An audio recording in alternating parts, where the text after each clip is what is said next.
dignified Chief Guest Dr. Pankumar Sir, Joint Director of School Educational Department, to give his valuable message to all of us. Tulip international பள்ளியிலே நடைபெற்று கொண்டிருக்கக்கூடிய blooming டே விழாவிலே இங்கு இந்த பள்ளியின் தலைவராக இருக்கக்கூடிய அன்புக்குரிய திருவாளர் அன்பு அவர்களுக்கும் திருவாளர் கலைச்செல்வன் அவர்களுக்கும் மோட்டிவேட்டராக இருக்கக்கூடிய திருமதி ரேவதி கலைச்செல்வன் அவர்களுக்கும் பொருளாளராக இருக்கக்கூடிய திரு சுரேஷ் அவர்களுக்கும் இங்கு என் முன்னே வந்து அமர்ந்திருக்கக்கூடிய அனைத்து பெற்றோர்களுக்கும் அன்புக்குரிய நமக்கு பிடித்தமான முல்லை நறுமலராய் முருகவலிக்கும் தாமரையாய் மல்லிகை பூவாய் மறுக்கொழுந்தாய் சண்பகமாய் நெஞ்சிற் கவலையெல்லாம் நீங்க திருமுகத்தில் புன்சிரிப்பை காட்டும் போட்டும் இளமதிகளாய் இளஞ்சூரியன்களாய் என் முன்னே இருக்கக்கூடிய அன்பு மாணவ கண்மணிகளுக்கும் என்னுடைய மாலை வணக்கங்கள்.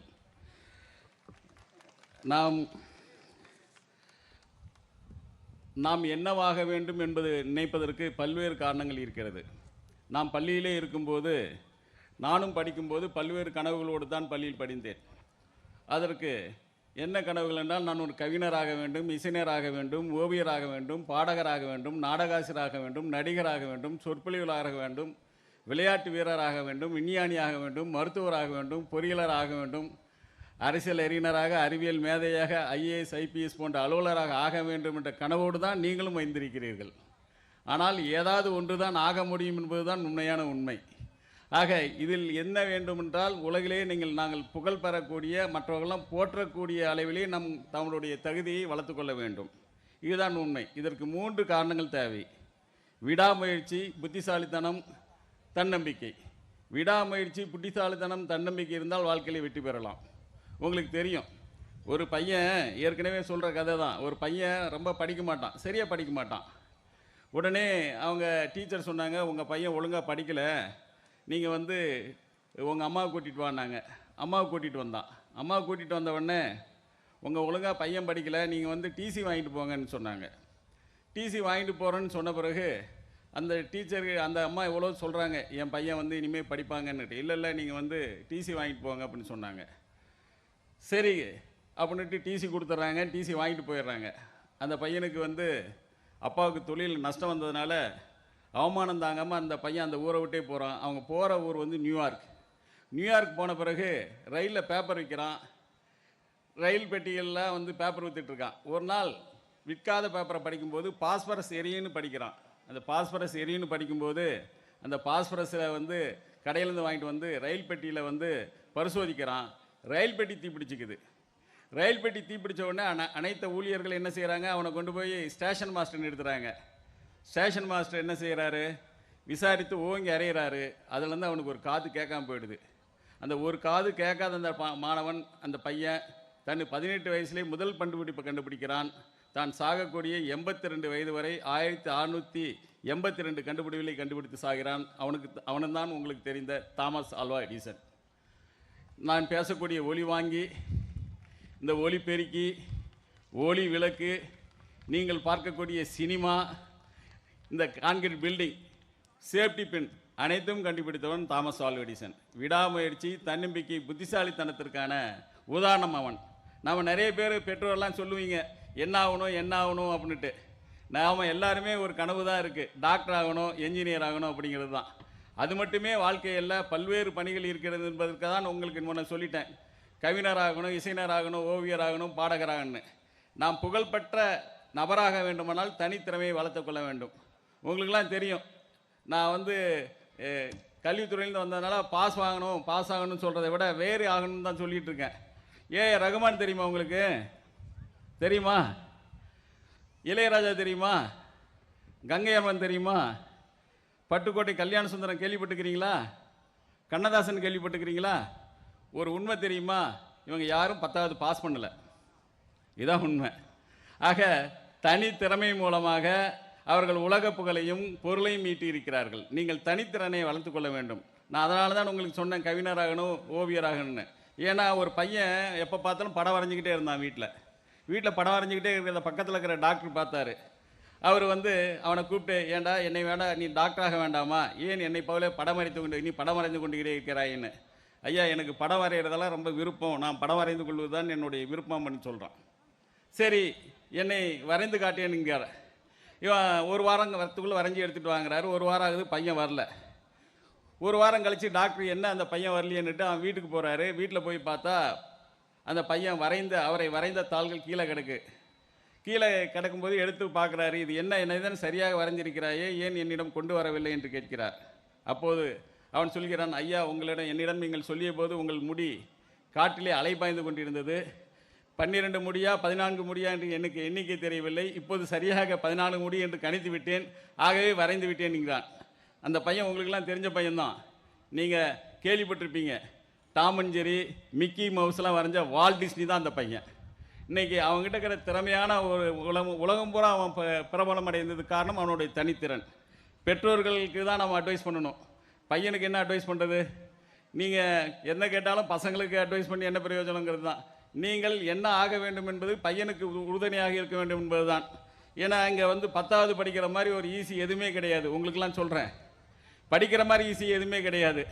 இப்போ நான் ஒரு கேள்வி கேட்குறேன், கிணறு வெட்டுறது கஷ்டமா, படிக்கிறது கஷ்டமா? என்ன கஷ்டம்? கிணறு வெட்டுறது. ரோடு போகிறது கஷ்டமா, படிக்கிறது கஷ்டமா? ரோடு போகிறது. உண்மையா இல்லையா? கல் உடைக்கிறது கஷ்டமா, படிக்கிறது கஷ்டமா?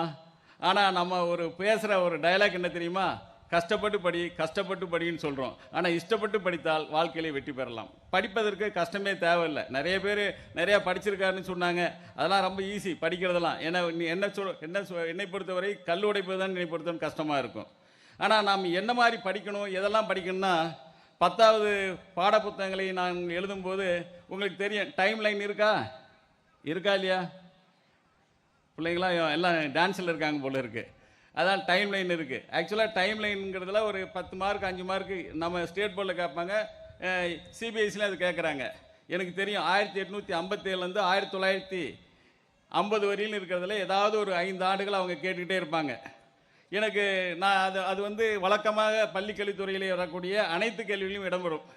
ஆனால் இங்கே டைம் லைனுங்கிறதுனால அது இங்கிலீஷில் சொல்கிறத விட தமிழில் சொல்கிறேன். பெற்றோர்லாம் இருக்காங்க. 1857 சிப்பாய் கழகம், 1858 விக்டோரியா அரசின் பேரிக்கை, 1861 இந்தியன் கவுன்சில் சட்டம், 78 வட்டார மொழி பத்திரிகை சட்டம், 80 ரிப்பன் பதிவேட்டல், 81 தொழிற்சாலை சட்டம், 82 ஹண்டர் கல்விக்குழு, 83 இல்பர்ட் மசோதா, 85 தேசிய காங்கிரஸின் தோட்டம், 905 வங்க பிரிவினை, 906 முஸ்லீம் லீக்கு, 907 சோழத் பிளவு, 909 மிண்டோ மாலி சீர்திருத்தங்கள், 911 வங்க பிரிவினை ரத்து, 14 லக்னோ உடன்படிக்கை, 17 சாமரன் சத்தியாகிரகா, 18 அகமதாபாத் மில் ஸ்ட்ரைக்கு, 19 ஜாலியன்வாலா படுகொலை, ரவுலட் ஆக்ட், 20 ஒத்துழைமை இயக்கம், கிலாபத்தி இயக்கம், 21 மாப்பிள்ளைமார் கலவரம், 22 சௌரி சௌரா நிகழ்ச்சி, 23 சுயராஜ்ய கட்சி, 24 பெல்காம் மாநாடு, 25 சிஆர் தாஸ் சிறப்பு, 27 சைமன் குழு, 28 நேரு அறிக்கை, 29 பூர்ண சுவராஜ் லாகூர் காங்கிரஸ் மாநாடு, 30 உப்பு சத்தியாகிரகம், தண்டி யாத்திரை. இதுக்கெல்லாம் கை தட்டினீங்க. சுதந்திர போராட்டத்தில் கலந்துக்கிறது கஷ்டமா, மனப்பாடம் பண்ணுறது கஷ்டமா? இப்போ சொல்லுங்கள். கலந்துக்கிறது தான் கஷ்டம். நிறைய பேர் பிள்ளைங்களாம் சொல்கிறீங்க மனப்பாடம் பண்ணுறது தான் கஷ்டம்னு.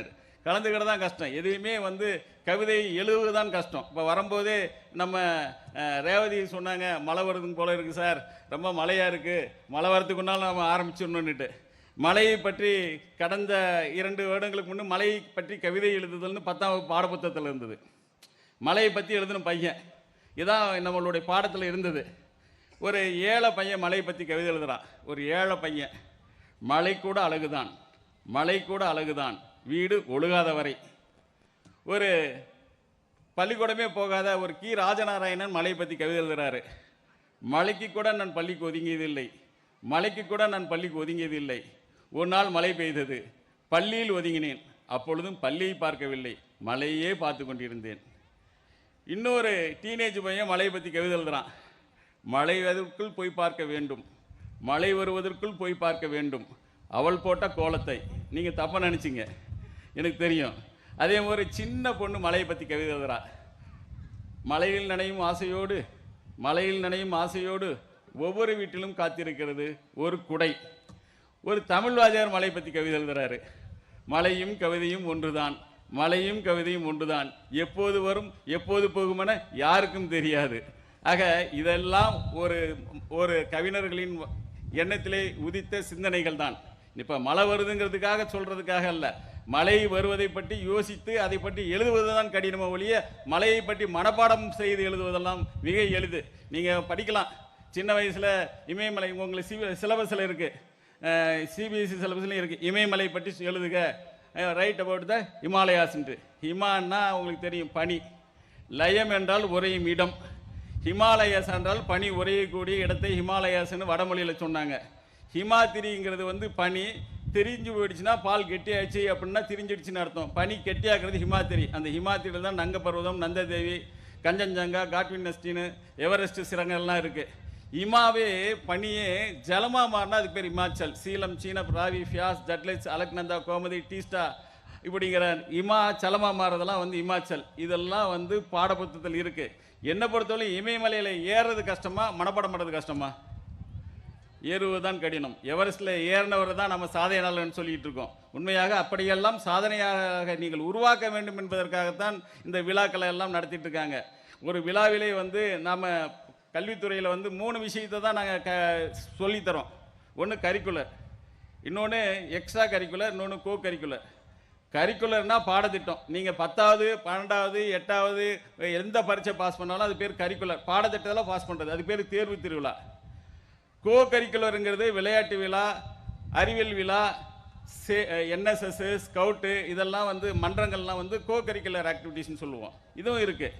அதுக்கு அடுத்தது எக்ஸ்ட்ரா கரிக்குலருங்கிறது டான்ஸு, ட்ராமா, மியூசிக்கு, டிராயிங்லாம் எக்ஸ்ட்ரா கரிக்குலர். இதுக்கு உங்களுக்கு எல்லா அரசும் 3 வேலை செய்யுது. அறிவியல் சயின்ஸ் எக்ஸிபிஷன் நடத்துகிறாங்க, புக் எக்ஸிபிஷன் நடத்துகிறாங்க, கலை திருவிழா நடத்துகிறாங்க, கடைசியாக தேர்வு திருவிழா நடத்துகிறாங்க. இந்த 3ல் நீங்கள் ஏதாவது ஒன்று ஆகணுங்கிறத நீங்கள் தான் முடிவு பண்ணணும். இப்போ அதான் இமயமலை பற்றி சொல்லும்போது பொதுவாக நான் பார்ப்பேன், உங்களுக்கு உங்கள் சிலபஸில் 10வதுல இருக்குது பெரிய துறைமுகங்கள்னா என்ன அப்படின்னு கேட்டால் சொல்லுவீங்களா யாராவது?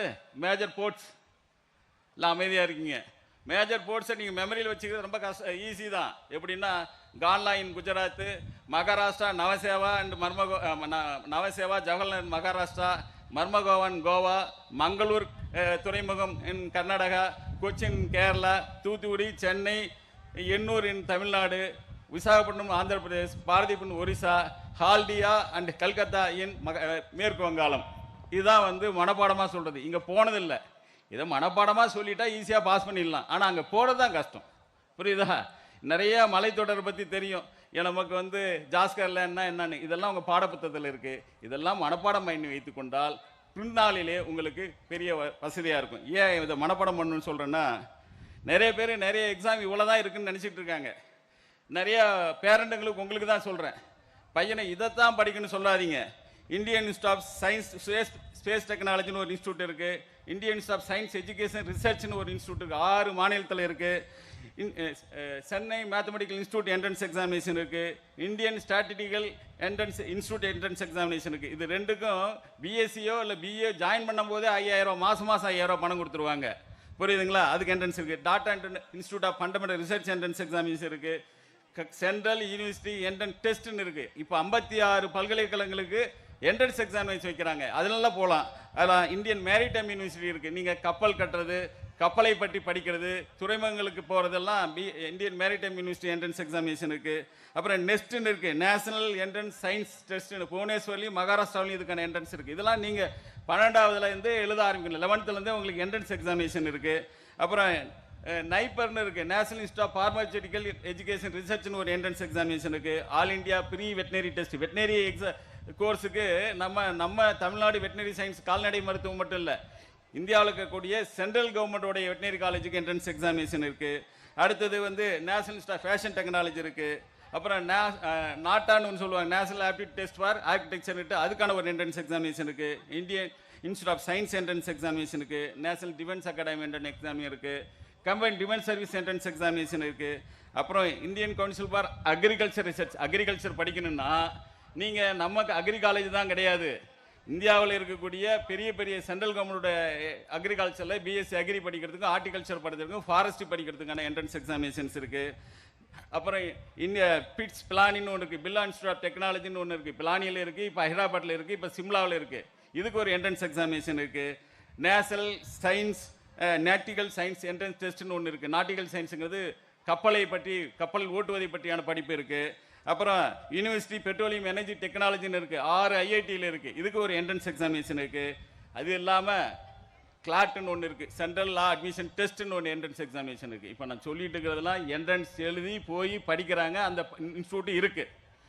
அதில் போய் நம்ம பையன் படிக்கணும்னு தான் பெற்றோர்கள் நினைக்கிற மொழிய, நம்ம இருக்கக்கூடிய காலேஜில், இங்கே இருக்கக்கூடிய ஏதோ ஒரு ப்ரைவேட் காலேஜில் போய் படிக்கணும்னு நினைக்கக்கூடாது. இதெல்லாம் நீங்கள் படிச்சிங்களா, ஃபீஸே மொத்தம் வந்து 20,000 50,000 தான் வருஷத்துக்கு.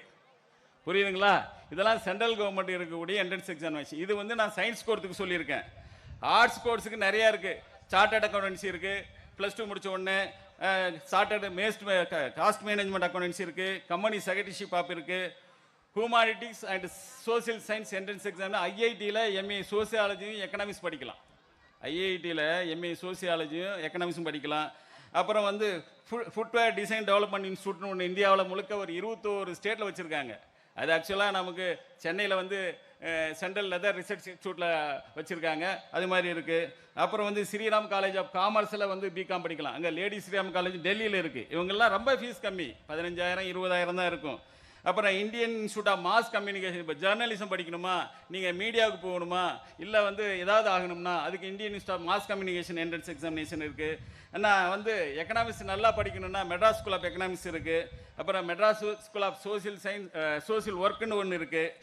சைஃபல் சென்ட்ரல் இங்கிலீஷ் ஃபாரின் லாங்குவேஜ் யூனிவர்சிட்டின்னு ஒரு யூனிவர்சிட்டிக்கு இங்கிலீஷும் ஜெர்மனும் பிரெஞ்சு மட்டும் தான் இருக்கும்.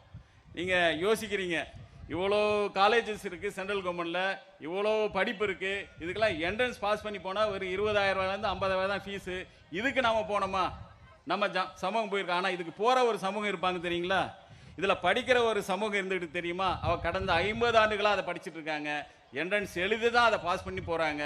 அந்த மாதிரி நீங்கள் எய்ம் பண்ணணும் அப்படிங்கிறது தான் இதோட துலிப் மாணவர்களுக்கு நான் சொல்லக்கூடிய ஆலோசனையாகவும் அறிவுரையாகவும் இருக்கும். இது மட்டும் இல்லை, இது இல்லாமல் நிறைய என்ட்ரன்ஸ், இது வந்து ஆர்ட்ஸ் கோர்ஸுக்கு நேஷனல் இன்ஸ்டியூட் ஆஃப் ட்ராமா அப்படின்னு ஒன்று இருக்குது. நீங்கள் ட்ராமா நடிக்கணும், இல்லை சினிமா நடிக்கணும், நேஷனல் இன்ஸ்டியூட் ஆஃப் ட்ராமா டெல்லியில் இருக்குது, பெங்களூரில் இருக்குது, போபாலில் இருக்குது. அதே மாதிரி ஃபில்ம் அண்ட் டெலிவிஷன் இன்ஸ்டியூட் புனேவில் ஒன்று இருக்குது. தமிழ்நாடு மியூசிக்கல் ஃபில்ம் யூனிவர்சிட்டின்னு நம்ம தமிழ்நாட்டில் இருக்குது.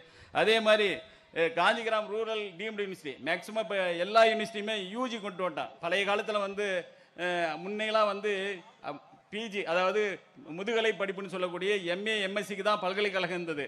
இப்போ எல்லா பல்கலைக்கழகங்களும் புதிய கல்விக் கொள்கை பிரகாரம் கிராஜுவேட் ஆரம்பிக்கிட்டாங்க. எல்லா பல்கலைக்கழகத்திலும் இருக்குது. நம்ம அதில் போனால் இன்னும் ஃபீஸ் கம்மியாக இருக்கும். அடுத்தது காந்திகிராம் கிட்ட UG degree course some university, Tamil Nadu musical finance university இருக்குது. இவ்வளோ கோர்ஸ் இருக்குது.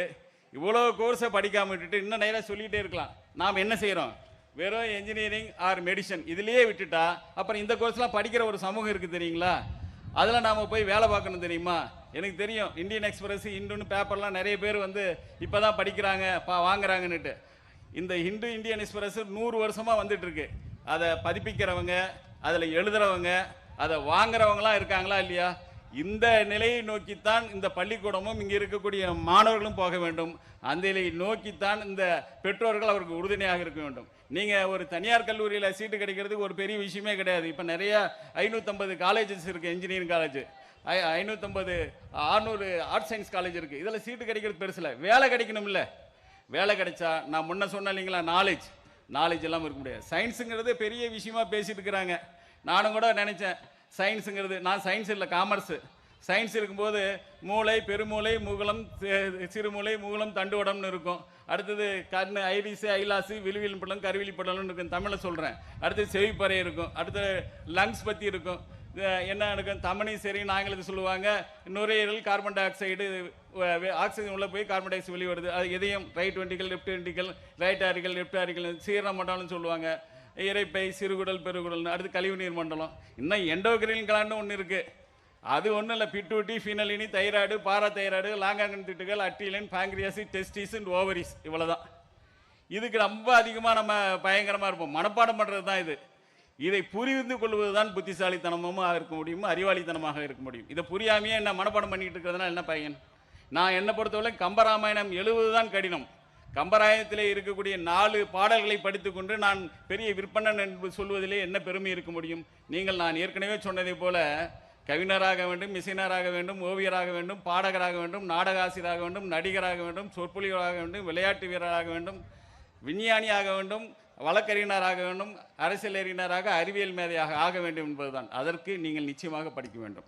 என்னை பொறுத்தவரை ஒரு பள்ளி நிறைய பேர் எங்கிட்ட ரேவதி ரொம்ப வருத்தப்பட்டாங்க, உங்களுக்கு பொன்னாட போத்தலைன்னுட்டு. நான் சொன்னேன், நான் என்னோட புத்தகத்தை கொடுங்கன்ட்டேன். இப்போ லைப்ரரி நூலகத்தில் போய் புத்தகத்தை தேடத்துக்கு போயிருக்காங்க.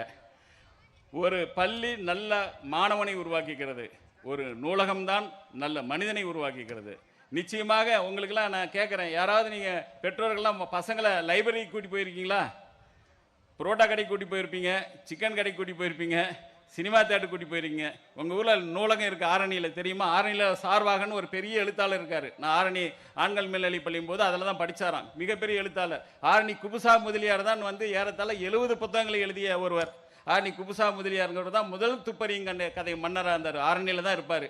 ஆக இப்படிப்பட்ட எழுத்தாளர்கள்லாம் ஒரு 100, 50, 70 ஆண்டுகளுக்கு முன்பே உருவான அந்த ஊரிலே இருப்பவர்கள். நீங்கள் எழுத்தாக ஏன் உருவாகவில்லை? ஏன் நூலகத்துக்கு சென்று காட்டவில்லை? உங்களுடைய நோக்கம் எல்லாமே என்ன செய்ய வேண்டும்? மனப்பாடம் செய்ய வேண்டும், தேர்விலே வெற்றி பெற வேண்டும், ஏதாவது ஒரு கல்லூரியிலே கொண்டு போய் அவனை சேர்க்க வேண்டும். அது கேம்பஸ் இன்டர்வியூவில் வேலை கிடைச்சா பெருசு. நாம் பெரிய வேலைக்கு இருக்கணும். நான் முன்ன இப்போ சொன்ன இன்ஸ்டியூஷன்லாம் உங்களுக்காக குறைவாக எடுத்துகிட்டு வந்தேன். இன்னும் 4 பக்கம் வச்சுருக்கேன்.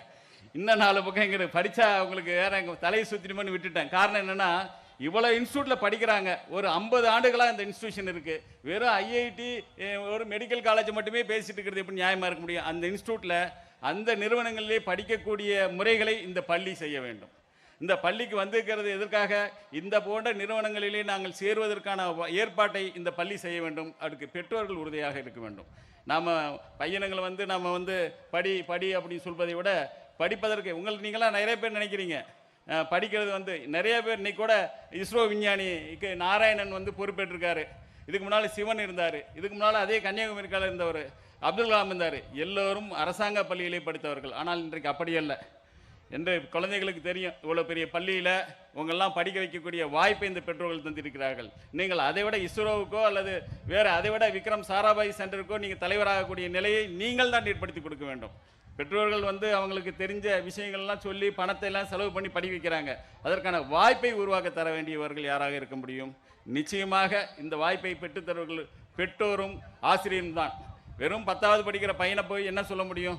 இந்த இன்ஸ்டியூட்டே இருக்குல்ல. நீங்கள் அரசாங்கம் நிறையா நான் முதல்வன்னு ஒரு திட்டத்தை வைத்து கொண்டு கேரியர் கைடன்ஸ் டீச்சர்னே ஒன்று போட்டிருக்காங்க. இந்த மாதிரி இன்ஸ்டியூட்லாம் போய் என்ன படிக்கணும், எப்படி படிக்கணுங்கிறதுக்கு.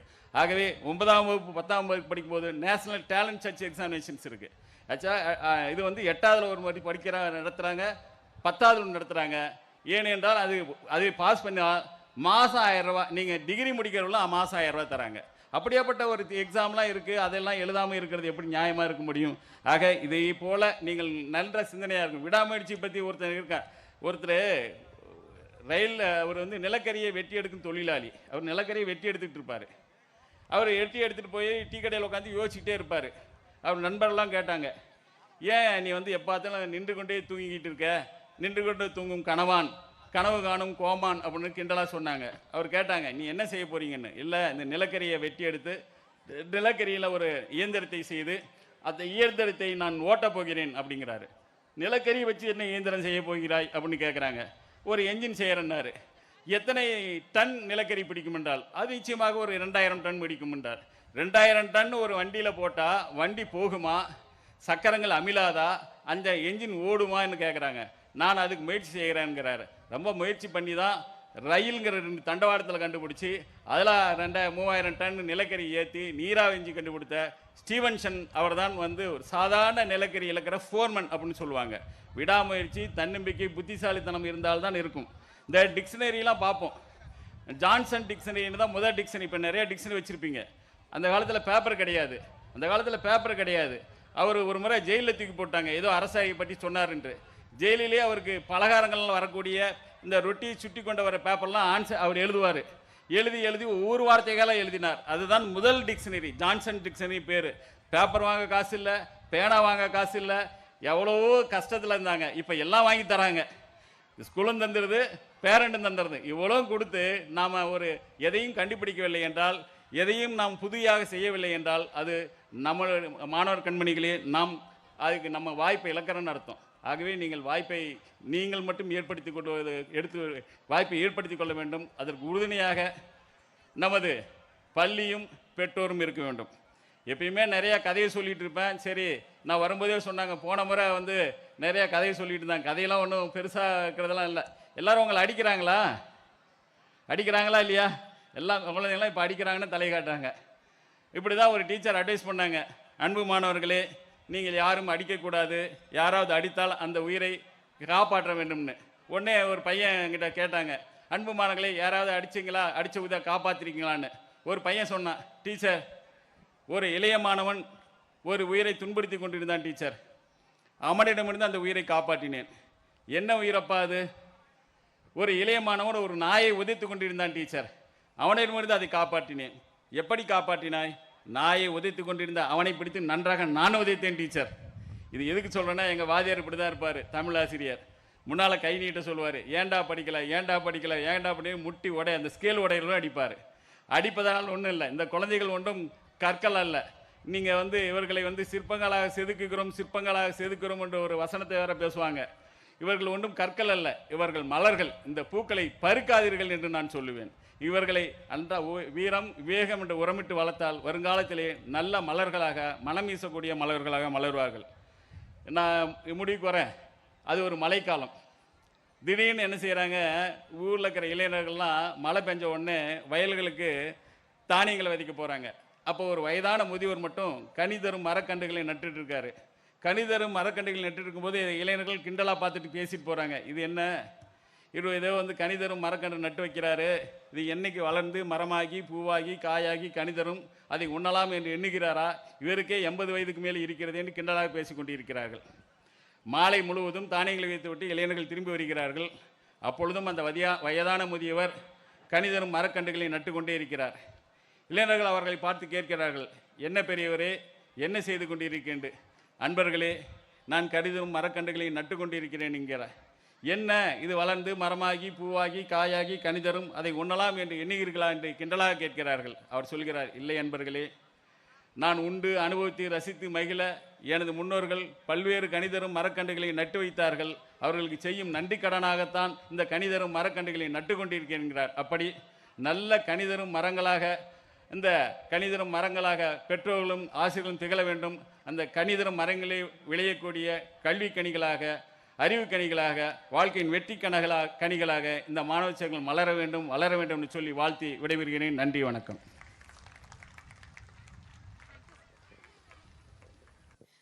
Thank you, sir, for your guiding, informative and inspiring speech.